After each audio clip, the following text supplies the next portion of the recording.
Hello students, আশা করি তোমরা সবাই ভালো আছো, সুস্থ আছো। এখন তোমরা অনেকেই আমাকে কমেন্টে জানতে চাইছো যে জেনপাস ইউজির এক্সাম প্রায় কাছাকাছি চলে আসছে। 15 মে 2022-তে তোমাদের এক্সাম।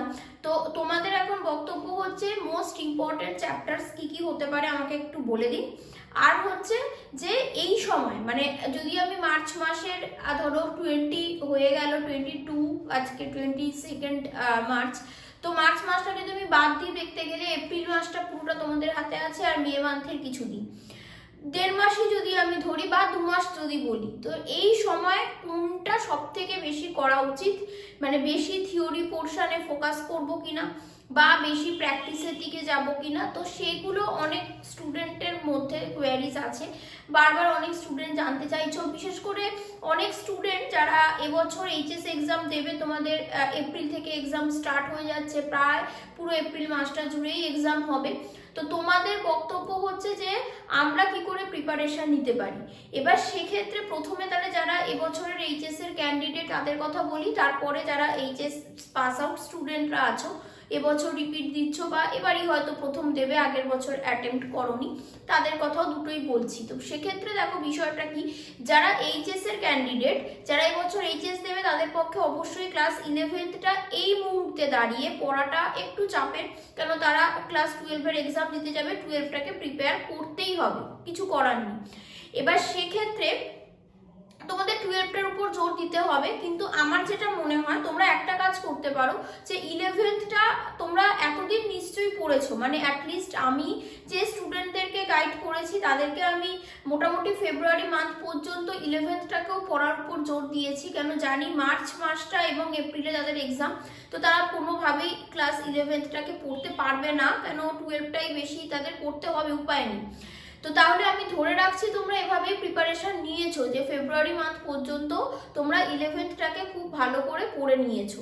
তাহলে মার্চ মাসটা একদম যে আমার জেনপাসে কি হবে, আমার নিটে কি হবে, এগুলো না ভেবে ক্লাস 12-এর চ্যাপ্টার যে ফিজিক্স, কেমিস্ট্রি, বায়োলজি যেগুলো রয়েছে সেগুলোকে খুব ভালো করে পড়ো, যাতে তোমার বোর্ডের এক্সামও খুব ভালো হয়। আর বোর্ড এক্সাম খুব ভালো হলে দেখবে নিজেদের মধ্যে একটা কনফিডেন্ট আসবে যে ক্লাস 12-এর যে টপিকসগুলো আছে ওগুলো আমার কাছে খুব ক্লিয়ার।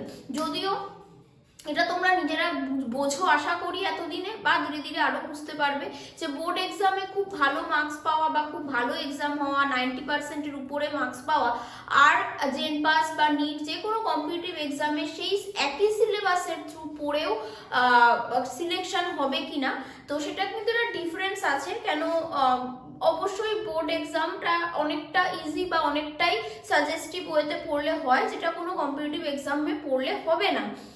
তো তবু তোমাদের ক্ষেত্রে এখন আমার মনে হয় যেটা, যে তোমরা ফিজিক্স, কেমিস্ট্রি, বায়োলজি ক্লাস 12টাকে খুব ভালো করে পড়ো। তোমাদের রিডিউস সিলেবাস আছে, কিন্তু সেই রিডিউস সিলেবাসের উপর চোখ না দিয়ে ক্লাস 12টা যেটা আছে সেটাকে এমসিকিউ প্র্যাকটিস করো। রিটেন এক্সাম তোমাদের দিতে হবে, তো তাহলে রিটেন এক্সামের জন্য তোমাদেরকে প্র্যাকটিস করতে হবে। তো তাহলে তোমরা যদি এমসিকিউ কিছু প্র্যাকটিস করো, দেখো তোমাদের ওয়েস্ট বেঙ্গল বোর্ডে বলো বা আইএসসি, সিবিএসসি ক্ষেত্রেও এমসিকিউ ওয়েস্ট বেঙ্গল বোর্ডে তো থাকেই, 14টা থাকে। তো সিবিএসসি তো মানে আইএসসি বা সিবিএসসিরও যে ধরো এবারের যে প্যাটার্ন আছে সেখানে আইএসসি তো এমসিকিউ থাকতে পারে বলা আছে। তো তাই এমসিকিউ যদি তোমরা প্র্যাকটিস করো ক্ষতি নেই, সেটা তোমার জেন পাসেও কাজে লাগবে, সেটা তোমার বোর্ড এক্সামেও কাজে লাগবে, নিটেও কাজে লাগবে। তো তাই 12th পোর্শনে ফিজিক্স, কেমিস্ট্রি, বায়োলজি যেটা আছে সেটার এমসিকিউ প্র্যাকটিস তোমরা করতেই পারো। নিটের জন্য বলতে পারো হয়তো কিছু একটু কয়েকটা কোশ্চেন্স একটু হায়ার থাকতে পারে, যেগুলো হয়তো বোর্ড এক্সামে অতটাও ডিটেলসে আসবে না, কিন্তু তবু তোমরা যদি প্র্যাকটিস করো, কোনো কোশ্চেন্স হয়তো বোর্ড এক্সামেও দেখবে কোনো একটা ইয়ারে টাফ লাগে, মনে হয় যে ফিজিক্স কোশ্চেনটা টাফ এসেছিল কি কেমিস্ট্রি কোশ্চেনটা টাফ এসেছিল, এরকম যদি মনে হয়, তো তোমাদের যদি ওই গ্রিপটা ভালো থাকে তো তোমাদের টাফ লাগবে না ফাইনাল এক্সামটা দিতে বসে। যতই টাফ আসুক, তোমার যেহেতু ডিফারেন্ট কোশ্চেন সলভ করার ক্যাপাসিটি চলে এসেছে, তোমরা সেটাও করতে পারবে। তো তাহলে আপাতত তোমরা এটাই করো যে 11th-এর জন্য কি হবে ভয় না পেয়ে 12th-টা এক্সাম দিতে যা চলেছো খুব ভালো করে পড়াশোনা করো এবং 12th পোর্শনটাকে ভালো করে ঝালিয়ে রেডি করে নাও। আর আশা করি তোমরা 11th-টা রেডি করে রেখেছো, তো লাস্ট আবার এইচএস-এর পর যে 12-13 দিন পেয়ে যাবে, একটু চেষ্টা করবে 11th-টাকে রিভাইজ করে নেওয়ার, তাতে চেষ্টা করো, নিশ্চয়ই হবে। এবার ব্যাপারটা হচ্ছে যে এবছর লজিক্যাল রিজনিং আর ইংলিশও আছে। লজিক্যাল রিজনিংটা তো আর তোমাদের ক্লাস 12-এ লাগে না, বা ইংলিশটাও কিন্তু কম্পিটিটিভ এক্সামের উপর বেস করে যেরকম এক্সামস হয় সেরকম টাইপের কোশ্চেন্স থাকবে। তোমরা ঠিক ক্লাস 11-12-এ যেরকম এইচএস এর এক্সাম দিয়ে আসবে, ইংলিশে সেরকম টাইপের নয়। তো অবশ্যই সেখানে ইংলিশ এবং লজিক্যাল রিজনিংটাকে আলাদা করে যারা প্র্যাকটিস করেছো তারাই পারবে। আমি এটা ভয় দেখানোর জন্য বলছি না, কিন্তু যাতে তোমরা রিয়ালিটিটা বুঝতে পারো। কেন বহু স্টুডেন্ট আমাকে দেখছি মেসেজ করছো যে আমি এখন এইচএস এর এক্সাম দেবো, তো ফিজিক্স কেমিস্ট্রি মোটামুটি একটা প্রিপারেশন এইচএস এর জন্য যেরকম দরকার সেটা নেওয়া আছে, তো তাহলে এবছর আমার জেন পাস হতে পারে কিনা। এবার বিষয়টা আমার কাছে ক্লিয়ার নয়, কারণ যারা মেসেজ করছো তারা ক্লাস 11th-এর ফিজিক্স কেমিস্ট্রি বায়োলজিটাকে এতদিনে রেডি করে রেখেছো কিনা আমার কাছে জানা নেই। যা যদি কারোর 11-12-এর ফিজিক্স কেমিস্ট্রি বায়োলজি এতদিন রেডি করা থাকে এবং এবার তোমরা এইচএস এর জন্য বেশিরভাগ 12টা পড়ো, তো তাহলে আমার মনে হয় অবশ্যই তোমাদের সিলেকশন হওয়ার চান্স আছে তোমরা যদি সিরিয়াসলি পড়ে থাকো। আর লজিক্যাল রিজনিংটা অবশ্যই তোমরা যদি শিখে থাকো, প্রচুর চ্যাপ্টার আছে, ভালো করে যদি মানে এই লাস্ট মান্থটা তোমরা সেটার উপরে টাইম দিতে না পারলেও অ্যাটলিস্ট মার্চ মানে ফেব্রুয়ারি মান্থ পর্যন্ত তোমরা physics chemistry biology class 11th plus class 12th এবং লজিক্যাল রিজনিং আর ইংলিশকে কতটা প্রায়োরিটি দিয়েছো, কতটা ভালো করে পড়ে এসেছো, কতটা কোশ্চেন অ্যান্সার সলভ করেছো, মক পেপার টেস্ট দিয়েছো, তার উপর ডিপেন্ড করছে যে তোমরা এখন এইচএস এর ক্যান্ডিডেট হওয়া সত্ত্বেও এবছরই তোমরা জেন পাস ক্র্যাক করতে পারবে কিনা। সেটা আমি, তোমরা কেউ একজন এসএমএস করলে, কেউ একজন জানতে চাইলে, কেউ কমেন্টে মেসেজ করলে তাতেই আমি বলে দিতে পারি না, কারণ তোমার কি কন্ডিশন, তুমি কিরকম প্রিপেয়ার আছো সেটা তো আমার পক্ষে জানা সম্ভব নয়। এটা গেল ক্লাস 12-এর স্টুডেন্টদের জন্য, সে তার বোর্ডের এক্সামটাকে সামলে যতটা পারছো চেষ্টা করো, দেখো কিরকম র্যাঙ্ক আসে। আর যারা এবছর শুধুমাত্র জেন পাস ইউজি দেবে বলে টাইম দিয়েছো এবং চাইছো সেটাই যেন হয়, তাদের ক্ষেত্রে আমার মনে হয় কোনোভাবে নিজেদের কার্পণ্য করা উচিত নয়, যে আমার সর্বস্ব কিছু দিয়ে আমি চেষ্টা করব যাতে এবছর আমার সিলেকশন হয়। এবং সেটার জন্য কি করব আমরা না, সেটার জন্য অবশ্যই এখন যে সময়টা আশা করা যায় যে তাদের সব সিলেবাস কমপ্লিট, ক্লাস 11-12 মিলিয়ে physics chemistry biology logical reasoning আর ইংলিশ কিছু কিছু যদি বাকিও থাকে প্রায় হয়ে এসেছে। সব থেকে বড় কথা, যেগুলো শেষ হয়ে গেছে, যেগুলো হয়নি সেগুলোকে চেষ্টা করো ধীরে ধীরে করার, কিন্তু যেগুলো শেষ হয়ে গেছে সেগুলোকে রেগুলার প্র্যাকটিস করতে হবে। মক টেস্ট যেগুলো ধরো আমার ইনস্টিটিউটে চলছে, ফুল পেপার মক টেস্ট চলছে, প্রচুর স্টুডেন্ট দেখছি ফুল পেপার মক টেস্ট দিতে ভয় পাচ্ছে, মানে তাদের আজকে নয় কালকে, কালকে নয় পরশু এভাবে ডিলে করছে, যেটা একদম উচিত নয়। সবার আগে সেটাকে ক্রস করো। আমার টেস্ট আজকে যেখানেই তোমরা পড়ো না কেন, বা তোমরা যদি নিজেরাও কোনো মক পেপার রেডি করো যে এভাবে আমি মক টেস্টগুলো দেবো, মানে মক টেস্ট মানে আমি বলতে চাইছি ওই 20 মানে শুধুমাত্র 25 নম্বরের একটা ফিজিক্স টেস্ট, একটা কেমিস্ট্রি টেস্ট, একটা বায়োলজি, এরকম নয়, 115 মার্কসের টোটাল টেস্ট দেওয়া শুরু করে দাও। যারা বিশেষ করে এবছর রিপিটার বা যারা অলরেডি আগের বছর বা তার আগের বছর এইচএস পাস আউট স্টুডেন্ট, তাদের কাছে কিন্তু কোনো অপশানস নেই। যারা এইচএস দেবে তাদের কাছে হতে পারে যে তাদের এইচএসটা দিতে হবে, কিছু করার নেই, ওখানে সময় যাচ্ছে, কিন্তু তোমরা কি করছো? তোমরা তো শুধুমাত্র জেন পাসের জন্যই প্রিপারেশন নিচ্ছ, তাহলে তোমরা অন্তত কোনো জায়গায় ঘাটতি দেখো না। প্রতিদিন না হোক একদিন অন্তর একদিন ফুল পেপার মক টেস্ট 115 মার্কসের দেওয়া শুরু করে দাও এবং দেখো মার্কস কত পাচ্ছ। নিজের অ্যান্সার শিটটাকে নিজে অ্যানালাইসিস করো, দেখো নিজের কোথায় ভুল হয়েছে এবং সেই ভুলটা তোমার সিলি মিস্টেক কিনা, তোমার মানে কনসেপ্টের প্রবলেম কিনা, নাকি তুমি ওই কনসেপ্টটা কোনোদিন পড়োনি, তোমার জানা ছিল না, সেগুলো টিচারের থেকে ক্লিয়ার করো। অবশ্যই এটা করো, না তো এক্সাম দিতে বসে কিচ্ছু করে আসতে পারবে না, এটা আমার গ্যারান্টি।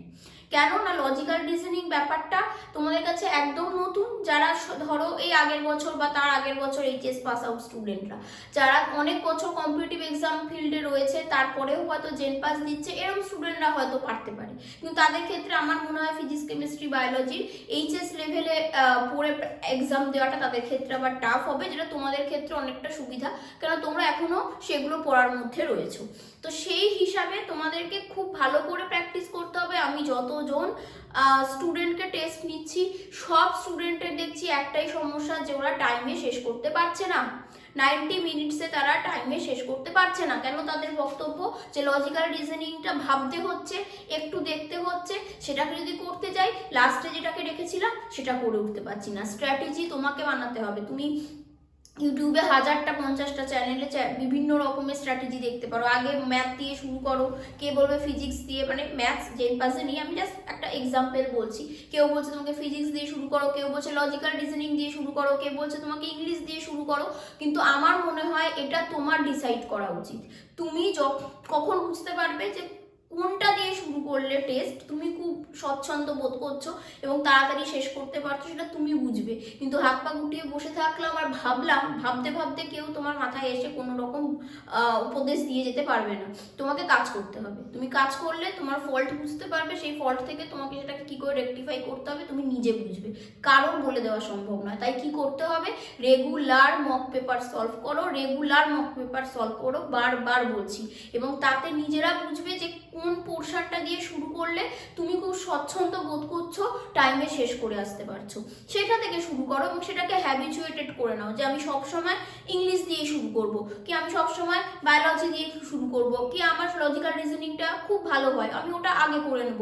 সবাই ওটা নিজেরা টেস্ট করে দেখো। শুরু সবে এখন তুমি মার্চ মাসে ফুল পেপারগুলো দাও এবং সেখানে তুমি দেখো কি আজকে ধরো তুমি লজিক্যাল রিজনিং ইংলিশ দিয়ে শুরু করলে ফুল পেপার টেস্ট দেওয়া, তুমি দেখলে যে 1.5 ঘন্টায় শেষ করতে পারলে না, তুমি তাহলে নেক্সট দিন আবার হয়তো ওটা দিয়ে ট্রাই করে দেখো যে 1.5 ঘন্টায় শেষ হচ্ছে কিনা। যদি না হয় তুমি তোমার স্ট্র্যাটেজি বদলাও, তুমি অন্য কোনো একটা সাবজেক্ট দিয়ে শুরু করে দেখো যে তুমি 1.5 ঘন্টায় শেষ করতে পারছো কিনা। মার্কস খুব কম আসছে, আমি আমার যেটুকু মানে দেখছি স্টুডেন্টদের মধ্যে সেটাতে দেখছি, আমি যেই কোনো স্টুডেন্টের ধরো বায়োলজি শুধু টেস্ট নিলাম, বা ধরো ফিজিক্সের টেস্ট হলো, বা ধরো লজিক্যাল রিজনিং আর ইংলিশের একটা পেপারের টেস্ট হলো, তখন স্টুডেন্টরা যথেষ্ট ভালো পারফর্ম করছে।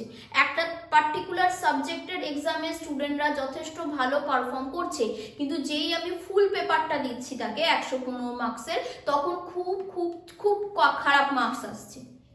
আর তার কারণ একটাই, যে পুরোটাকে ওই 1.5 ঘন্টার মধ্যে তোমরা করে উঠতে পারছো না। সবার একটাই সমস্যা, পুরোটাকে কেউ 1.5 ঘন্টার মধ্যে করে উঠতে পারছো না। কে শুনবে? কেউ শুনবে না। তোমার 1.5 ঘন্টা সময় হয়ে গেলে তোমার ওএমআর শিট ফেরত নিয়ে নেবে। তুমি যেখানে 10টা ছেড়ে আসো, তুমি যেখানে তাড়াহুড়ো করতে গিয়ে ভুলভাল বাবলিং করে ফেলো, তুমি যা খুশি করো, কেউ সাফার করবে না, তুমি সাফার করবে এবং কেউ শুনতে আসবে না। তো সেই জন্য অনেকেই ওএমআর শিটে এখনো প্র্যাকটিস করছো না বারবার বলা সত্ত্বেও। তো ওএমআর শিটটাকে ওই টাইমের মধ্যে ফিল আপ করার প্র্যাকটিসটাও করে নিতে হবে এই যেটুকু সময় আছে। তো সেই জন্য যদি বলো যে লাস্ট 1-1.5 মাসের মধ্যে কি বেশি করতে হবে, তো যাদেরই কিছু কিছু চ্যাপ্টার হয়তো বাকি, মানে রিভিশনের বাকি বলা যেতে পারে, তো যেটুকু বাকি সেগুলোকে তো শেষ করতে হবে। কিন্তু একটা উইকে নিজেদের টাইম মতন টাইম টেবিল বানিয়ে নিয়ে রিভিশনের টাইম মানে রেডি করে নাও, যাতে তোমরা যা যা পড়ে এসেছো একটা সপ্তাহে, প্রতি সপ্তাহে সেটাকে যেন রিপিটেডলি রিভিশন হয়। তা না হলে ওই যত পড়তে থাকবে, যত চ্যাপ্টার ইনক্লুড হবে, যত পড়তে থাকবে, তত দেখবে আগেরগুলো ভুলছো, তো সেটা তো সমস্যা একটা সৃষ্টি করবে। তো তাই প্রতি সপ্তাহে কিছুটা সময় মানে সেটা নিজেদের সুবিধা মতন ভেবে নেবে যে কোন দিন কতটা টাইম আমার রাখলে পরে সেটা ইনাফ হয়ে যাচ্ছে, সেভাবে অবশ্যই রিপিটেডলি রিভাইজ করতে হবে, রিপিটেডলি মক টেস্ট দিতে হবে, সেলফ অ্যাসেসমেন্ট করতেই হবে যে আমার কেন ভুল হলো, বা সেই জিনিসটা আমার জানা নেই কিনা, বা টিচারের হেল্প লাগলে সেগুলো জেনে নিতে হবে, ব্যাস এটাই। আর সেটা নিয়ে প্রচণ্ড টেনশন করে বা আমার হচ্ছে না হবে না এরকম কিছু ভেবে তো লাভ নেই। যতটুকু সময় আছে চেষ্টা করে যেতে হবে অবশ্যই, তাহলে তোমরা একটা আশা করা যায় যে পজিটিভ রেজাল্ট নিশ্চয়ই পাবে। তো এটাই বলার ছিল। বারবার বহু স্টুডেন্টস আমি এইচএস দেবো এখন কি করব, আমি রিপিটার এখন কি করব, এরকম বিভিন্ন রকম অ্যাংজাইটি কাজ করছে। তো সেই সব না করে নিজেরা যে সময়টা আছে সেটাকে ইউটিলাইজ করতে থাকো, যে যেটুকু সময় পাচ্ছ ঘুরে বেরিয়ে বিভিন্ন ইনভিটেশনে না গিয়ে সেই সময়টাকে নিজেরা ইউটিলাইজ করো, হেলথটা যাতে ঠিক থাকে সেটাকে দেখো, ব্যাস তাহলেই সিলেকশন অবশ্যই হবে। তো সবাইকে all the best, thank you.